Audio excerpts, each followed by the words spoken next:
Hello guys, welcome to another video of stock market. Friends, Swasthya food tech limited guys एक upcoming IPO जो कि आज के दिन ओपन होने जा रहा है। जानेंगे complete analysis, business model, financial condition, performance, GMP कितना चल रहा है, लिस्टिंग कितना मिलेगा, अप्लाई करें या फिर इन सभी पॉइंट्स को डिस्कस करेंगे। चलिए फ्रेंड्स, वीडियो स्टार्ट करते हैं। आईपीओ 20 फेब आज के दिन ओपन हो रहा है, 24 फेब को क्लोज किया जाएगा।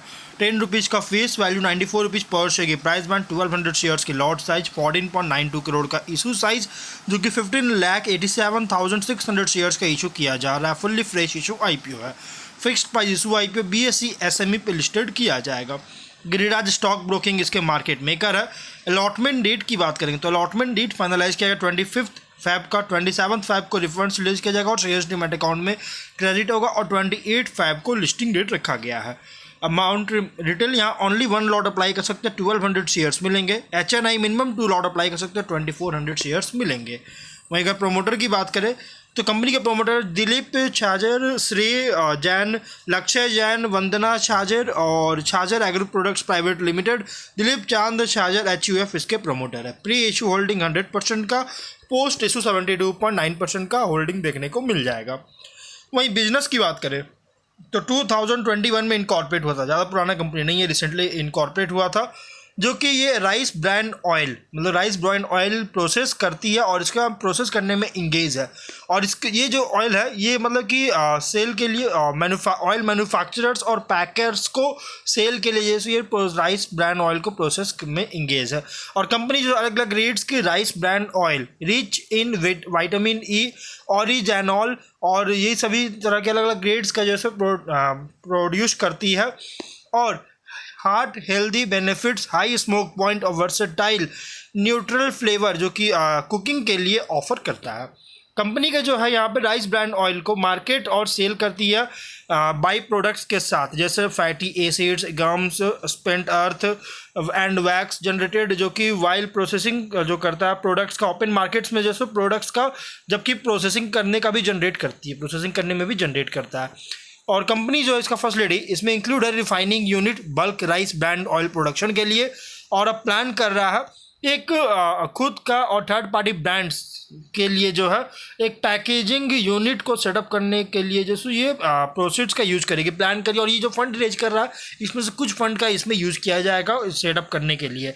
कंपनी जैसे जीरो वेस्ट यूनिट ऑपरेट करता है, रीयूजिंग और सेलिंग करती है बाई प्रोडक्ट्स का, जैसे गम्स, वैक्स, फैटी एसिड्स का।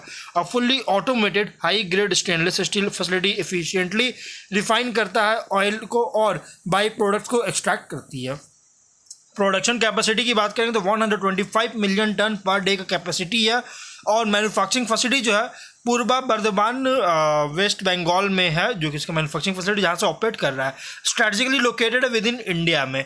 और प्रोडक्ट्स की बात करते हैं राइस ब्रांड प्रोडक्ट में अगर देखिएगा राइस ब्रांड ऑयल में, तो इसमें कंपनी डोमेस्टिकली जैसे क्रूड राइस ब्रांड ऑयल को सोर्स करता है और उसका प्रोसेस करता है और इसको जो है बाइट प्रोडक्ट्स को एक्सट्रैक्ट करती है और बल्क ऑयल को सेल करता है मैन्युफैक्चरर्स, डिफाइनर्स, होलसेलर्स को हेल्दी बेनिफिट्स के लिए। और सेकेंड है बाई प्रोडक्ट्स के, 2 प्रोडक्ट है, एक है राइस ब्रांड ऑयल, दूसरा बाई प्रोडक्ट्स। बाई प्रोडक्ट्स की बात करें तो ये बाई प्रोडक्ट प्रोड्यूस करता है जैसे fatty acids, wax, gums, spent earth, जो कि यूज़ होता है इंडस्ट्रीज़ के द्वारा, जैसे सोप, कॉस्मेटिक हो गया, एनिमल फीड इंडस्ट्रीज़ के द्वारा जैसे यूज़ किया जाता है। 30 सितंबर के अकॉर्डिंग 17 एम्प्लॉइज़ का टीम था। स्ट्रेंथ की बात करेंगे तो modern and strategically located manufacturing facility का, इजी अवेलेबिलिटी है क्रूड ऑयल का और मैन्युफैक्चरिंग फैसिलिटी के आसपास अरेंजमेंट्स किया गया है इंस्टीट्यूशनल ऑयल मैन्युफैक्चरर्स के साथ राइस ब्रांड ऑयल के सप्लाई के लिए।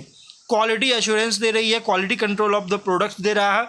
वेल एक्सपीरियंस मैनेजमेंट टीम है जो कि प्रूवन प्रोजेक्ट मैनेजमेंट और इम्प्लीमेंटेशन स्किल्स के साथ। फिनेंशियल की बात करेंगे तो एसेट्स था 22 में 12.6 करोड़ का और अभी है फर्स्ट हाफ में 36.9 करोड़ का। नेट वर्थ था 3 करोड़ का, अभी है 8 करोड़ का। रिजर्व था 1 लाख का, अभी है 3.8 करोड़ का। लेकिन डेट अगर देखा जाए तो 8 करोड़ का था, लेकिन अभी डेट देखने को मिला 23.6 करोड़ का। डेट थोड़ा ज़्यादा देखने को मिल रहा है। और रेवेन्यू प्रॉफिट की बात करेंगे तो 1.2 करोड़ का रेवेन्यू था, 1 लाख का प्रॉफिट था, क्योंकि 21 में इनकॉर्पोरेट हुआ था, इनका बिजनेस इस्टेब्लिश हुआ था और इसलिए क्या ज़्यादा पुराना कंपनी नहीं है, इसलिए इसका परफॉर्मेंस अगर देखिए तो 22 में कोई भी एकदम नेग्लिजिबल परफॉर्मेंस है। 23 में 22 में और 23 में 99.9% करोड़ का रेवेन्यू है और 3 लाख का प्रॉफिट है। 24 में 134.3 करोड़ का रेवेन्यू, 2 करोड़ का प्रॉफिट है। फर्स्ट हाफ में 88.6 करोड़ का रेवेन्यू, 1.8 करोड़ का प्रॉफिट है। देखिए टॉप लाइन तो कंपनी का इंक्रीज कर रहा है, लेकिन बॉटम लाइन जो है अगर देखा जाए तो बॉटम लाइन जो है ना ये थोड़ा सा नेग्लिजिबल देखने को मिल रहा है। मतलब कि उसमें से कि हाई कॉम्पिटिटिव मार्केट में ऑपरेट कर रहा है और मार्जिन बहुत ही लो है। कंपनी का जो मार्जिन है बहुत ही लो है, जो कि अराउंड पीएटी मार्जिन है 1.44% का, आरओई 31% का, आरओसी 13.5% का, डेट इक्विटी 3.75। जो मैंने बताया डेट बहुत ज़्यादा है कंपनी पर, ये थोड़ा सा कंसर्न रेज करने वाली बात है। Price to book value 6.43 times का, पी रेशियो 20.77 टाइम्स का है। वही अगर हम बात करें गाइस कंपनी के कुछ और इसकी पॉइंट का, तो देखिए कंपनी जो है इसका रेवेन्यू लार्जली डिपेंडेंट है राइस ब्रांड रिफाइंड ऑयल पर, जो कि कंट्रीब्यूशन की अगर बात करेंगे, जब भी कंट्रीब्यूशन अगर मैं बात करूंगा इस वीडियो में तो परसेंटेज में होगा 22, 23, 24 फर्स्ट हाफ ऐसे करके होगा, जो कि 75% का, 87.9%, 89.2% का कॉन्ट्रीब्यूशन था टोटल रेवेन्यू का। और अगर इसके कंज्यूमर के में चेंजेस आता है या फिर डिमांड में डिक्लाइन होता है, प्रेफरेंस रेगुलेटरी रेस्ट्रिक्शन लगाया जाता है राइस ब्रांड ऑयल में, तो एडवर्सली अफेक्ट कर सकता है फाइनेंशियल परफॉर्मेंस को। टॉप 10 कस्टमर्स की बात करेंगे तो इसका कॉन्ट्रीब्यूशन जो था 100%, 55%, 54.3%, 61.3% कॉन्ट्रीब्यूशन था, जो कि फर्स्ट हाफ का था।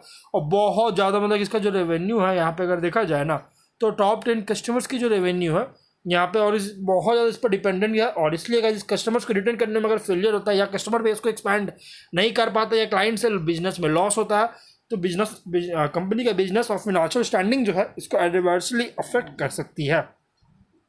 कंपनी पर टोटल डेट 23.6 करोड़ का, अगर इसको रीपे नहीं कर पाता, फेलियर होता है, तो फिनेंशियल पोजीशन ऑपरेशंस को अफेक्ट कर सकता है।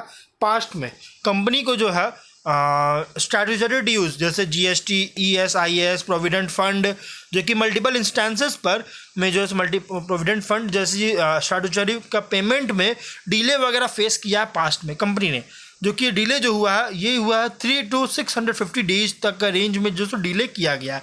और फ्यूचर में नॉन कॉम्प्लियंस अगर होता है या फिर डिले होता है इस रिजल्ट, जिसके कारण गाइज पेनाल्टीज या लीगल एक्शंस में लिया जा सकता है कंपनी के अगेंस्ट, जिससे इसका फिनेंशियल स्टेबिलिटी को अफेक्ट कर सकती है। कंपनी का ओनली मैन्युफैक्चरिंग फैसिलिटी है वर्धमान वेस्ट बंगाल में।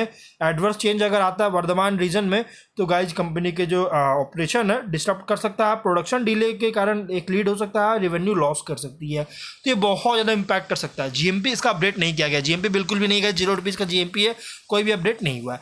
ऑब्जेक्टिव क्या है, एग्जिस्टिंग मैन्युफैक्चरिंग फैसिलिटी यूनिट है जिसका पैकेजिंग लाइन के लिए सेटअप करना चाह रही है, वर्किंग कैपिटल रिक्वायरमेंट फंडिंग चाहती है, जनरल कॉर्पोरेट के लिए फंडिंग चाहती है। देखिए अगर आप इसे अप्लाई करना चाहते हैं, रिस्की इन्वेस्टर है तो आप इसमें कंसिडर कीजिए, अदरवाइज आप इसको इग्नोर कर सकते हैं कि हाई रिस्क लो रिटर्न आईपीओ है, क्योंकि बहुत ज़्यादा मार्जिन बहुत ही लो है कंपनी पर और हाईली कॉम्पिटिटिव सेगमेंट में ऑपरेट कर रही है। इसलिए गाइस अगर आप रिस्क नहीं चाहते तो आप इसको इग्नोर कर सकते हैं। अगर आप रिस्क लेना चाहते हैं तो आप कंसिडर कर सकते हैं, बाकी फाइनल डिसीजन अपने खुद की रिस्क पर लीजिएगा। तो मिलता है नेक्स्ट वीडियो में, बाय बाय।